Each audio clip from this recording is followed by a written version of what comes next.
All right, preparing to live Oh, stream. We're getting ready. I'm trying to get the chat up. Here we go. Here we Go go. This will be ahead. exciting. Let's do it. And here we go. Live on YouTube. Hello, everybody out there. Jeremy and Alyssa and I are back. And today we are here to talk to you about why avoidant people are so afraid of commitment. Those are not the words we would normally use. Avoidant people are probably out there like, Adam, come on, how dare you? I can already hear it. Anxious people are out there like, yes, finally you're using the words. And they're afraid of commitment. And that's totally okay. We're going to have a good conversation here tonight about why avoidant people on the outside appear afraid of commitment. I wouldn't say they're afraid, but we'll figure it out. We'll figure it out. But let's fight about that here tonight. Alyssa, Jeremy, good to see you guys. How you guys doing? Doing well. How about you? Doing well. Yeah, doing well over here. It's been Black Friday. People are buying the heck out Mhm. of the courses. They're loving the bundle. 60% off, guys, right now. 60% off the How to Love an Avoidant Man course with the attachment boot camp. You can save $600 right now. Make sure that you pick that up. I'm going to drop that in chat here in just a second, but make sure you pick that up right now so you don't miss out on the Black Friday sales. The attachment repair program is rolling as well. If you work with Jeremy and Alyssa and myself inside there and fix your attachment, it has never been and never will be as affordable as it is this weekend. So pick up your copies now, guys. Yep, it's Saturday night. I think it's time to start talking about romance and pain and sadness and disappointment. Let's That's party. what you do on a Saturday night. That's right. That's Sounds like a right. great time. That's right. Sounds like a great time. That's right. Jeremy. Hi, guys. Jeremy, have you ever heard this idea that avoidant people are afraid of commitment? And if so, what does it mean to you? Yeah, I've heard it quite a few times, and just especially in the field that we're working in, and even just my fitness clients, I've heard it and talking with them. I've seen it come up a lot where I wasn't necessarily doing attachment coaching, but I saw like you spend so much time in the gym, but your relationship with your family, you don't really, you just kind of like stick out and do your own thing. And I didn't know exactly what it was, but since I've been working with you and learning a lot of this stuff and doing the coaching now, seeing it come full circle, it's like, yeah, this is a real thing, and it's definitely plaguing a lot of people that don't exactly know what to do about it. Mm-hmm. I hear that. I hear that. Do you think Mhm. avoidant people are afraid of commitment? I don't think they're afraid of commitment. I think that the idea of not having control of the situation is intimidating to them. I don't like to use the word afraid because they don't like the word afraid, and so we just kind of work around that. But it's the idea of not having full control over the situation. Ah, we work around it. But are they afraid? They don't like the words, sure, but are they afraid, do you think? Yeah, they are. Yeah. Yeah. Yeah, they are. There's cortisol. Yeah, Their there's some sort of amygdala is stress response active. to it. Yeah. I picture an avoidant person standing there like, I'm not afraid. Alyssa walks up and like swabs them and is like, yup, there's cortisol. I can, like, this is a fear We've response tested for you now. we have tested you. We have detected the presence of cortisol. You give them a sniff, like, I can smell the fear, right? Like, Oh it's no. there. It's a fear response. It's a danger response. Yeah. It's a risk response. Mhm. Are they afraid of commitment? I will say this. Mhm. They are more likely to start a business. They're Yeah. more likely to tackle and sign like long-term business arrangements. Mhm. They will take on commitment and They will responsibility. It's do got to be terrifying measurable. things. Yeah. Yeah, no, they're like, yes, I am starting a multi-billion-dollar business while paragliding with one hand and juggling like venomous vipers in the other hand. Totally. And they'll be like, this is normal. Totally. It's totally fine. And Mhm. their stress level is lower than the average person's. But yeah, Mhm. I do want to have to call this out. Sorry, avoidant people. You are afraid of commitment. You're afraid of emotional, romantic commitment Right. only though. I think they're afraid of the unknowns. They're afraid of it because of the unknowns. They're afraid of it because there are so many things that they don't understand and don't see, and they don't feel like it's a fair investment on their part. So I think they're afraid of bad Mm. investments and getting trapped in them. That's what I would say. Does that sound right? Yeah, Yeah, Adam, and also, yeah, go ahead. I was gonna say, how do you balance that? Because they will go all in on taking some of the riskiest chances, but then when it comes to a Mhm. relationship, they're like, there's an 80% chance of this working, but who knows? But they'll go throw millions of dollars in a business or the stock market or whatever Mhm. It's the whatever adventure they want to get oxytocin. into. The oxytocin. The oxytocin. Yeah. Think so? I think that's a part of it. Go for it. Tell us A part of more. it. Tell me more. So yeah, so I think that avoidantly attached people did not have much oxytocin in their childhood. It wasn't consistently available. It may have been weaponized against them at times too, and they do not feel as though it's actually their nervous system doesn't receive it like people with anxious attachment or secure attachment do. So the beginning of the relationship, there's a lot of dopamine, and maybe they feel something that feels like oxytocin and closeness, but once there is an opportunity to deepen into the relationship and really lean into oxytocin and vulnerability, they do not feel like they can trust that. I think there's most avoidant people are scanning for if they can actually trust the person and their intentions, that they won't be manipulated, that they won't be harmed. But also, yeah, they don't want to lose yes, somebody said in the chat, fear of losing independence, absolutely. Not wanting to, yeah, make a bad investment, get stuck in something that they thought maybe would be good, and then to find out that actually that person would fail them, and they don't want that dynamic. Yeah, I agree with that. And they've been 100%. failed a lot by people in their life, and they anticipate that more people will do it. Yeah, I can't blame them for wanting to be cautious about signing like a lifelong blood and guts paper, like you will own half of everything I own and I will be enslaved to your emotions for all of eternity. Yeah. I can't blame them, especially if they're not getting that oxytocin. They're like, what do I get out of this? I get nothing. I get a dwindled dopamine response with no satisfaction and nothing but unkindness. And over time, you're going to demand more and more out of me while I am just miserable quietly for the rest of my life. It sounds like a stupid proposition. It sounds like buying like the worst trash coin and being like, this coin will never, this coin will only depreciate in value. It was originally worth $10 and it will go down forever and never ever rise. And I want you to put your life savings into it right now. That's the investment you're asking them to make. Basically, that's what they hear. And what's really sad too is they continuously attract people that treat them poorly, that react at them, that cannot emotionally regulate. So they're constantly in a feedback loop, or their life is constantly reaffirming to them that they can't trust people to manage their own stress. They seem to attract that type because it does really well at the beginning of the relationship. But once vulnerability is present and there's a need to deepen, that's where the emotional reactivity usually comes out in their partner. Yeah. I hear that. Yeah. Adam, there's a good question in the chat. Do they not know that they're feeling fear? What could they get that confused as? I love that question because it's like it goes back to the philosophical question: do fish know that they're swimming in water? Right? Like if all the fish knows is water, do they know they're swimming in water? Like you and me and all of us, do we know that there's air in front of us? Do we like if we were somewhere else, would we notice a difference? Yeah, like where would we notice if we were on Mars that there was no air? I mean, if we weren't gasping, kind of thing. Do you notice the difference in your environment? Does a fish know they're in water? Or do they think that water is normal and they don't even notice it? They just tune it out. Avoidant people, they don't have oxytocin really, hardly at all. So then they don't have GABA, which means their cortisol levels are massively unregulated. They're pretty much the most unregulated cortisol levels of anybody. And they don't realize that. So then they get so used to it that they're just chronically activated in stress mode 24/7. They're always in their sympathetic nervous system. It's kind of like that joke on the Avengers, right? You know, they ask the Hulk, like, what's your secret? He's like, I'm always angry. And then he like hulks out. That's an avoidant person. They're like, I'm always stressed. So it doesn't make a difference to them to be more stressed than before. It just feels like more of the same. So no, I don't think they recognize it as fear. When we say you are afraid of the commitment, they're like, oh, I'm not afraid of anything. I don't ever really experience fear about anything. Then they'll tell you the only thing I'm afraid of is me failing myself at the end. That's the only thing I am really afraid of. And meanwhile, if you did swab their cortisol levels, it's like off the charts. That you're like, how are you alive?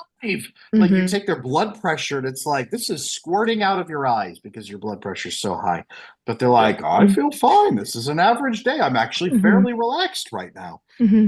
There's something I'm thinking about here too, though. I'd love your guys' take on it. So I know that my understanding of NPD, the far side of avoidant attachment, narcissistic personality disorder, is that they can actually be highly paranoid and in an uncomfortable way. And I think in that case, they do know that they're feeling fear.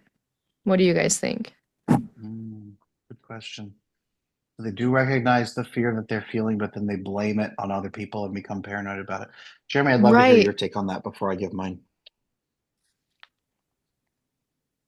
Throw you on the spot. I could Hot seat. see. No, I know that. I knew that was coming. I feel like that makes sense, Mhm. but I don't know why.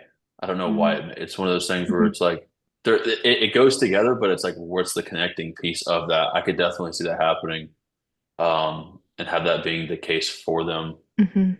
but piecing together exactly why there's like a Mhm. misconnection for me. Here's a piece. Here's a piece. And it's probably, Jeremy, because you probably haven't worked extensively with personality disorders like Yeah. criminal settings Yeah. like I have. That's probably why, which is good because they don't come into our attachment program. They're not here asking for help. Personality disorders are such an overwhelming extreme example, and the thing is that what's fascinating is with ethical avoidant, well, okay, with secure attachment, you are aware of other human beings around you and you try to collaborate with them. Mhm. Okay, with avoidant attachment, you pull away from other human beings Mhm. because you don't believe they're going to help you anyway, so then Mhm. everything becomes inwardly focused of how can I Mhm. make myself feel better and manage myself. With manipulative avoidant behavior, as you go down that spectrum, you become more aware of other people's impact on you. So you have to manage them through manipulation. But Mhm. what's fascinating is off the end of that spectrum into other humans, when you have narcissistic personality disorder, you flip back around to becoming very aware of other people. But now they are objects to be utilized and managed. So you become aware of them again as useful tools instead of people you have to keep out. So now you are Gotcha. using other people and you can become aware of your hypersensitive levels of fear, and now you have Mhm. tools to utilize. And that's, I think, what they wrap around Mhm. and start becoming aware of that fear again, because now you could say Mhm. you made me feel this and now you will accommodate by X, Mhm. Y, and Z. Mhm. And That's what mhm. it seems to be. Have you seen that actually veer into psychosis as Oh, well? yes. Okay, I was like, I've definitely The seen that's Yeah. very common. The temporary pieces where they get massively escalated and their brain has nowhere to go, Yeah. and their logical brain is gone, and their emotional brain explodes and is Yeah. off the charts with dysregulation. And it becomes, you will cater to me. And they invent these incredibly like overwhelming Grandiose fantasy narratives. stories and grandiose Mhm. narratives I'm God. about I'm Yeah. God, I'm being Gets there. persecuted, Mhm. you are against me. They become angry. It's like when you stub Yeah. your toe on a table. You're like, damn this table for walking into my path. And we start Mhm. inventing scenarios where the table has betrayed us. Same thing that the Yeah. narcissistic person is doing is they've Mhm. invented a scenario where you've betrayed them. Mhm. Yeah. Mhm. Well, Adam, now that 100%. we're talking about that, I feel like, I mean, just some people who have been incredibly successful with that, like Mike Tyson, when you talked about like not feeling that fear, like he walks into the ring and they're like, "You're so calm," and he's like, "I'm scared to death. Internally, Mhm. I'm scared to death of losing. If I don't win this fight, I will die." He Like that is seemed the like he only was in a way that freeze he views response. it. No, no, not like in this one, but like when he was in his Okay. prime, like when he was not this last fight. Let's not talk about this last fight. Okay, But okay, when okay, he was in okay. his prime and going in there and just absolutely demolishing people, they asked him like there's interviews where like, how did you go in so calm and Mm. calculated? He goes, I'm scared to death on the inside. My only Mm. option is to win. Yeah. And Mhm. so it's like Mhm. he's able to disconnect himself that much, but then look at the other areas of his life where it's caused struggles for other Mhm. people. That is that massive escalated sympathetic nervous system. So Yeah, Jeremy, 10, let's say 20,000 years ago, Jeremy, you and I were hunting a mammoth. Sorry, Alyssa, you're probably at home like gathering that's nuts and fine. almonds and stuff like that. You're having a Um, cool time. um, I'm happy with that. I hear that. So you're at home, you're chilling, you're eating, you're snacking, you're gathering, and it's cool. Jeremy and I are out like hunting a mammoth. We have sharp Mhm. sticks and loincloths, and that's it. And we're like, we will go hunt the deadliest animal that we can find, and hopefully we don't die. And so that's what our sympathetic nervous system is to activate during that time and Mhm. amp up our stress level, amp up our adrenaline, make us stronger, faster, Mhm. angrier. It's supposed to. So the survival instinct that kicks on is like, be cautious, don't get stomped. And that's what it's supposed to Mm. do. Now, in some people, it can activate inappropriately. Usually, to fight, to do that, you have to, well, some people amp up their nervous system on purpose to psych up for a game or for a match or for a Yeah. tournament or whatever. Yeah. He's tapping into that, but to an extreme element. It makes sense why he went and chomped some dude's ear off in the middle of a fight. If he's that massively escalated, it makes Yeah. sense why he's that messed up.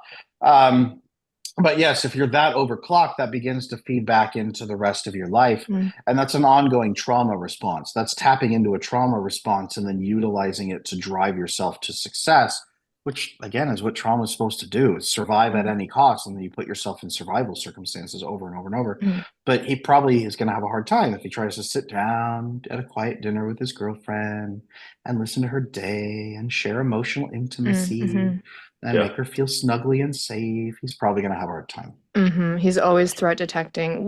Would you guys agree that they are more willing to acknowledge that they feel fear when it comes to their career performance when they're trying to achieve? They can acknowledge Yeah. that fear, but once it's fear within intimacy and relationships, they're unwilling to acknowledge that because it makes them look weak and they don't know how to actually take on that challenge. Yeah, I think so because Hmm. they know that like performing at the top, there is a lot of fear naturally that comes with that. But if you Mm, tell somebody, "Hey, I'm afraid to go into a relationship," you sound weak, and they don't want to sound that. totally. They're To leaders. say, I'm afraid. I'm carrying this whole team on my back. I'm carrying my whatever. I'm carrying my entire corporation on my back. But Hmm. I'm going to go into a relationship, and I'm afraid of a relationship. Like it just makes them sound weak, and Hmm. so they're going to avoid that at all costs. It also makes Hmm. them look good to say that they are afraid of letting their team down because that's kind of heroic, but It it is makes them look heroic. They live bad. to be heroes. Uh-huh. But it makes it look bad to say, I'm afraid that I won't be able to hold hands and like it, right? I'm afraid I Right. won't be able to make love to my wife in a way that she enjoys. Like that just Yeah. sounds Hmm. pathetic. And they Yeah. they they don't like saying it because they'll do anything not to have Mhm. that status And it's crash. something they actually don't have control over, which is crazy. They try to have control everywhere, and that's one area they don't know how to have control, Yep. Yep. except for moving away. Because Right, because it's a trauma response. And this Yeah. is what I want everyone to really pick up on in chat. Hi, chat. Hi, Uh, chat. Avoidant people have a trauma response against human relationships Yeah. from infancy slash toddlerhood when they were 1, 2, 3 years old. Now, they had something bad happen where other people were so unreliable multiple times that their brain said, people are too unstable and scary for me to trust. I will never let anyone get in that close ever again. I won't be emotionally connected. I won't rely on them, and I will never get my hopes up again. Now, the problem is that they did, and they did throughout Hmm. childhood. They did piece by piece a little bit, and they did it with the wrong people over and over and over. So their brain kept learning a reinforced trauma message of every time I try to get a little bit of hope and have a little hope in humanity, they ruin it for me. So I will never hope in humanity again. By the time they're 12, 15, 16, 20, right, it's been reinforced so many hundreds and thousands of times that Hmm. they have lost all hope in hope itself. And this is why that reinforced cycle is there. And now they say, I will never trust anybody. Hmm. And if they do, they get a girlfriend or boyfriend and they get ruined again, right? Because Hmm. they're only going to connect to people that don't want intimacy, emotional intimacy. They're only going to connect to people that don't want to have those compatibility talks up front. They are only going to connect to Hmm. people that have, oh no, like no strings attached Hmm. front, except there's major strings. Hmm. They're not going to connect to the people that want to do compatibility testing up Yeah. front. They're not going to connect to the people that require trust right at the beginning. They're not going to connect to the healthy, secure people. They're gonna flag Hmm. incorrectly. So Hmm. you're, of course, you're in a crab bucket, and all Hmm. there is crabs. What do you guys think their like perception is if they were to meet somebody who is compatibility testing, who is vetting them and they're being vulnerable right up front and not love bombing? Like what do you think their perception is of that? James, what do you think? I would say confused, but still on guard. Like, okay, this seems good. Like this seems good, but there's gonna be a there's gonna be something that happens. Like almost like natively on edge to where they can't let themselves fully relax in that situation because it has been for whatever circumstances it has been in their life. They felt that, and then something bad's happened, and so they can't go into it fully relaxed and open to receiving. Mm. Hmm. I think that Hmm. they get intimidated, they get confused. If they can connect with it, they like it, but they're confused and intimidated by it if they're ethically avoidant. and it's one of the only things they can do, and it makes them feel connected, but they don't understand why. So usually secure people will pass them by because they assume that that's a sign of disinterest. And this is why avoidant people don't tend to connect with secure people. They usually will connect to, interestingly, someone who's quiet, disorganized, like a woman who's Mm-hmm. anxious on the inside but avoidant on the outside. And because she's more stable, and because when he pulls away, she won't compatibility test too fast and scare him off. But then when he starts doing his, I'm not getting the dopamine I want, I think I'm out of here, she's just Mm, calm and says, "Oh, okay, if that's what you want," and it confuses the right. hell out of him. And Hmm. then he can't pull back, and because he Mm, says, "Well, I don't want to pull back now. I actually kind of like it. You're actually being calm, and I don't understand why. I want to understand you." And she, unfortunately, quiet, disorganized women, they flag as disinterested because they're so disconnected from their own needs, and they don't chase, they don't pursue, and they don't want to put pressure on other people, so they appear disinterested to other people, but to the avoidant person they're very interesting because she doesn't compatibility test and push, but she also doesn't chase, so it creates a lot of pull for the avoidant person. mm, The other piece is if he's lonely enough and he gets a secure friend, a lot of avoidant men or women will begin understanding that it does feel kind of good to open up a little bit. It's There needs to be some initiating, catalyzing event where they start feeling that connection. mm, In the How to Love an Avoidant Man video course, we talk in there extensively about helping a person, an anxious woman, become his first real love by actually having those sit down compatibility talks, but yeah. doing it in a way where he's not scared off, where he's not intimidated, where he's not driven into a corner and feels judged or feels, the eye of Sauron following him and settling upon him. Yeah. He actually feels like he's able to have the calm, open conversation, and where she can be open and clear and measurable in return. Really Mm, crucial. Adam, for and Alyssa, I'd like your input too. For an anxious person to sit down with an avoidant person and talk about the relationships, how can somebody who is anxious or even leaning more towards secure have that conversation without scaring them off? Because I Mm. can see on polar opposites, the anxious person comes in and they want to know everything about you and everything, and the avoidant person's like, "Stay away! Like we gotta pump the brakes a little bit." But then that That's pump and the that's what brakes turns into happens. rejection. That's what happens. An avoidant person opens up a little bit, and the anxious person is so starved they leap in with scalpels, and they're like, "Okay, now we're gonna cut these ideas out of you. Let's cut you open and see what's in there." Then the avoidant person freaks out because it's just so overwhelming. So it is that overwhelming sensation. Instead, usually what I recommend the anxious person start doing, front load some context instead, because otherwise the avoidant person is going to guess at your context and they don't know what you want. mhm, So telling them, "Hey, here's what I'd like. Here's my goal here. Here's what I'm hoping for," and then stop and check in and ask questions, like using words like, "Is this fair to you? How can we be fair to you? How can we make sure that you're comfortable here today? Is this what you want? If so, what would we need to do to help you feel relaxed into this?" Helping them understand that this is a voluntary process. You will not be dissected like a frog. mhm, Very, very important that you do that. But giving them the context of what you're looking for and asking how to make it fair, also really important. mhm. Alyssa, have you found that that's helpful for avoiding people? Yeah, yeah, absolutely. I was just thinking, I'm actually kind of testing something right now with a lot of my clients Interesting. and a different language for avoidant people. So I was just thinking Go about ahead. maybe sharing that with you guys too. Yeah, please. What are you And doing? it's interesting. So it's based upon the knowing that avoidant people love to be leaders, they love to protect, and they love to provide. They have that instinct, they want to be a hero. And often, what can happen for anxious women is that they feel as though they need to um, communicate in a way that gets them what they need and is controlling for outcomes, um, is trying to solve the problem. And so they're in their sympathetic nervous system trying to solve it, get the outcome, and it usually ends up pushing him away further. So, what I'm exploring with some of my clients is okay, what happens? And this is counterintuitive from I think what we normally assume an avoidant person needs, but what would happen if you are able to come out of your sympathetic nervous system, stay in contact with the vulnerable feeling that you're having, ask them if it's a good time to share a feeling with them because they value that, but then just report that you have a feeling, right? I'm feeling sad. Give them some context because I would like to spend more time with you. And then, can you help? What do you think? So I've done this with a few clients and it's working really well. What's interesting is the trick here is not to share your emotion in a way that attacks the man, but allows him to feel as though he can actually be a hero and be the protector, be the provider, that he can be in the sympathetic nervous system where he wants to be and can solve the problem with you and for you. So I think if anything, it actually just creates space.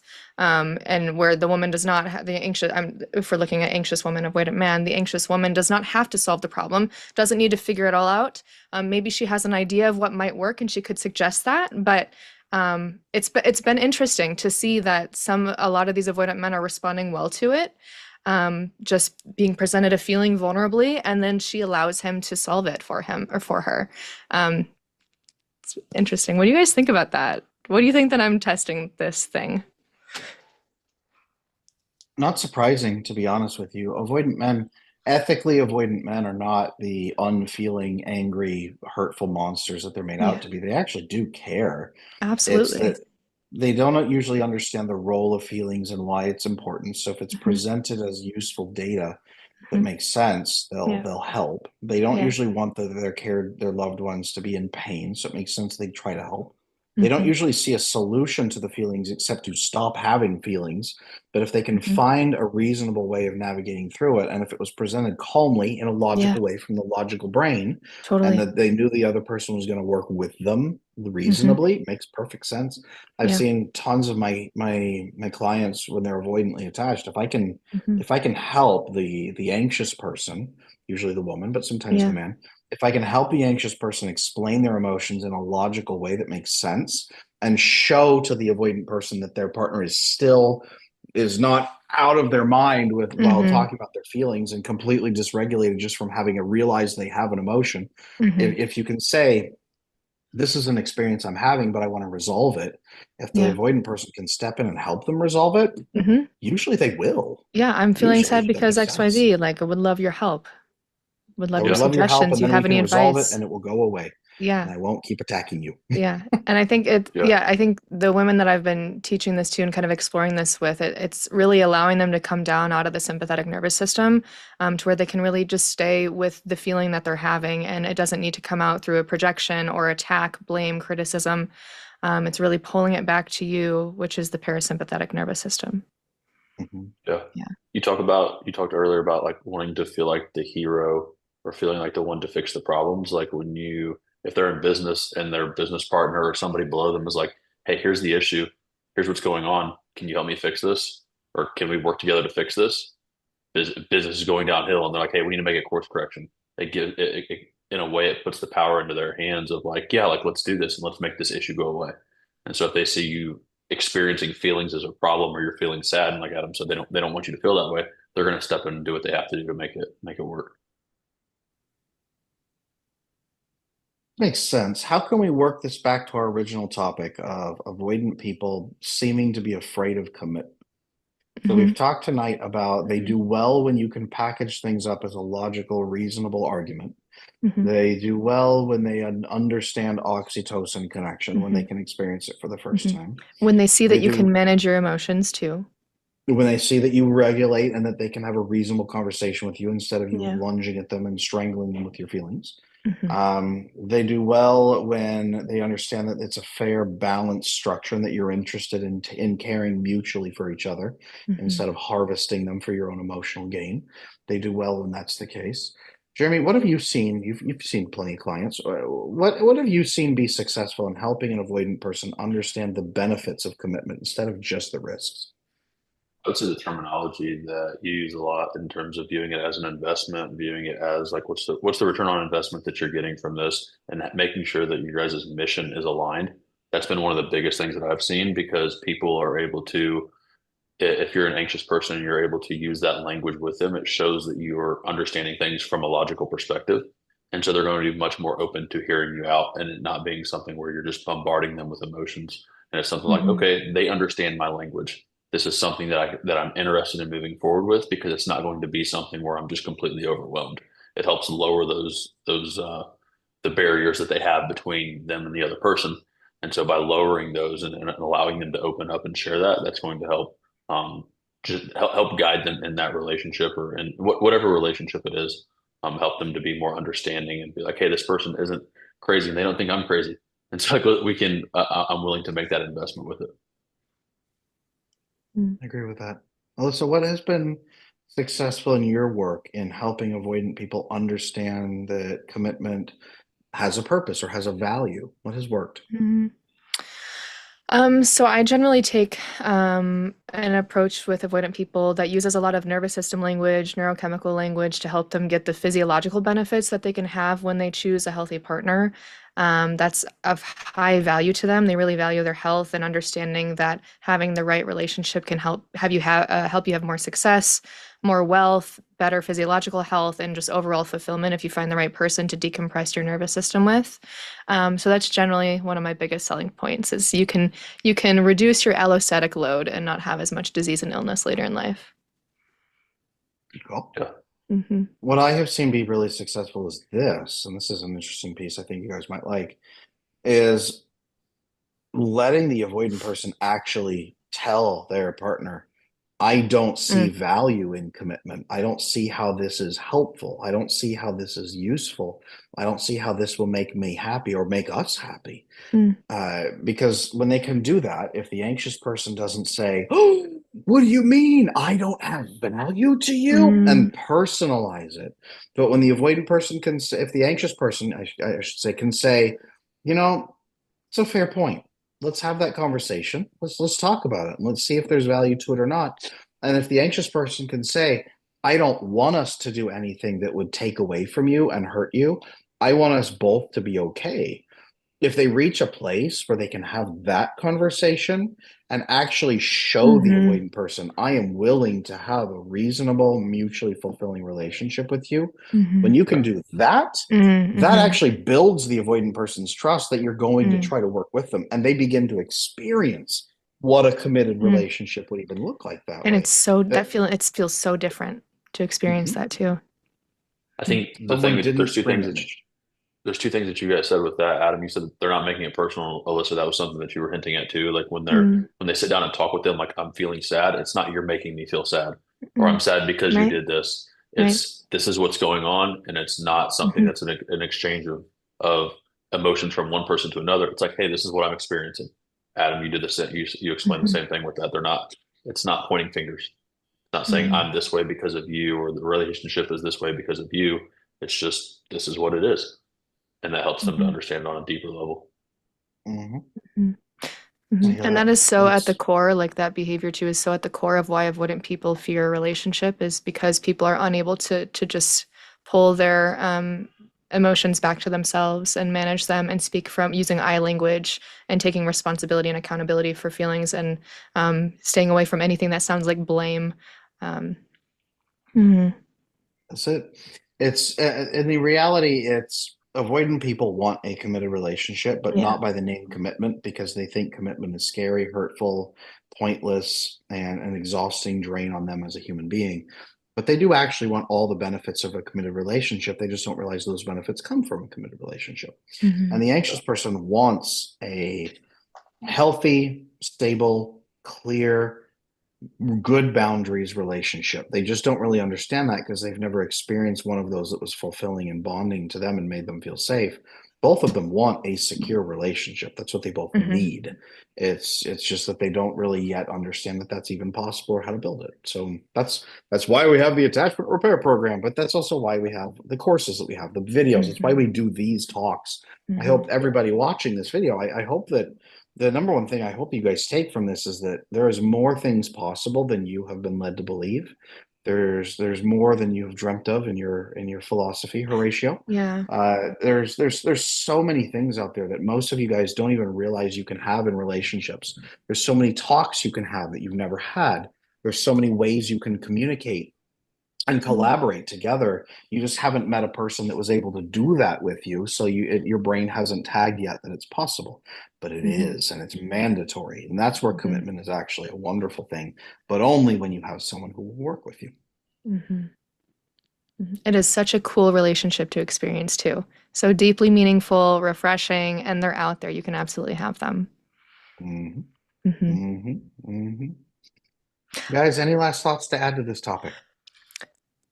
No, I just wanted to remind everybody in the chat that we will be answering member questions. Go ahead and join as a member if you would like to have your question answered. It'll give you a little green name and a star next to your name. So go ahead and do that. It's just by the subscribe button. 100%. Thank you very much, Alyssa. Yeah. Members over there, you guys have questions. We take members' questions first, and we're going to take your questions here tonight. Along with that, I really want to hammer home good relationships are possible, but you have to know what's available to you. You have to know that your options are even there. You have to know how to have these conversations. You have to know that it's okay to open up, and with whom. You need to understand that completely. If you need help with that, we do have the attachment repair program available right now for Black Friday on extreme sale. I cannot believe how much we are slashing off the price, thousands of dollars off of that. I did pin in the chat at the top. It says save 60% on the attachment video courses that are in there. That's the attachment bootcamp course and how to love an avoidant man. If you want to fix those relationship issues, there's that, and the attachment repair program for individuals and couples. If you guys are wanting to fix this, sign up with Jeremy or Alyssa and with myself in there, and we can work with you directly. Members, any questions over there tonight? Any questions at all? Any of our wonderful members who help support our channel? You guys have anything over there? Everybody has childhood trauma. It's about maturity. Absolutely not. Absolutely not. Not everybody has what we would call trauma. We all have difficult experiences. Some of us had people that loved us and cared for us through those experiences so that it did not form a trauma response. And other people did not have that. And they formed a deep layered trauma response that has compounded throughout their childhood, teenage years, adult years, and it gets worse and worse and worse. And some people learn that they can push through that and find healthy relationship behaviors and components with other people, and some don't. And that's exactly what attachment is an ongoing compounded childhood trauma that you've got to resolve and get through. I'm going to get the course. Beautiful. Love it. Thank you, Regina. That is, I'm going to drop that thing one more time. There's the link for the course with all the sales and everything going on there, guys. Do not miss that.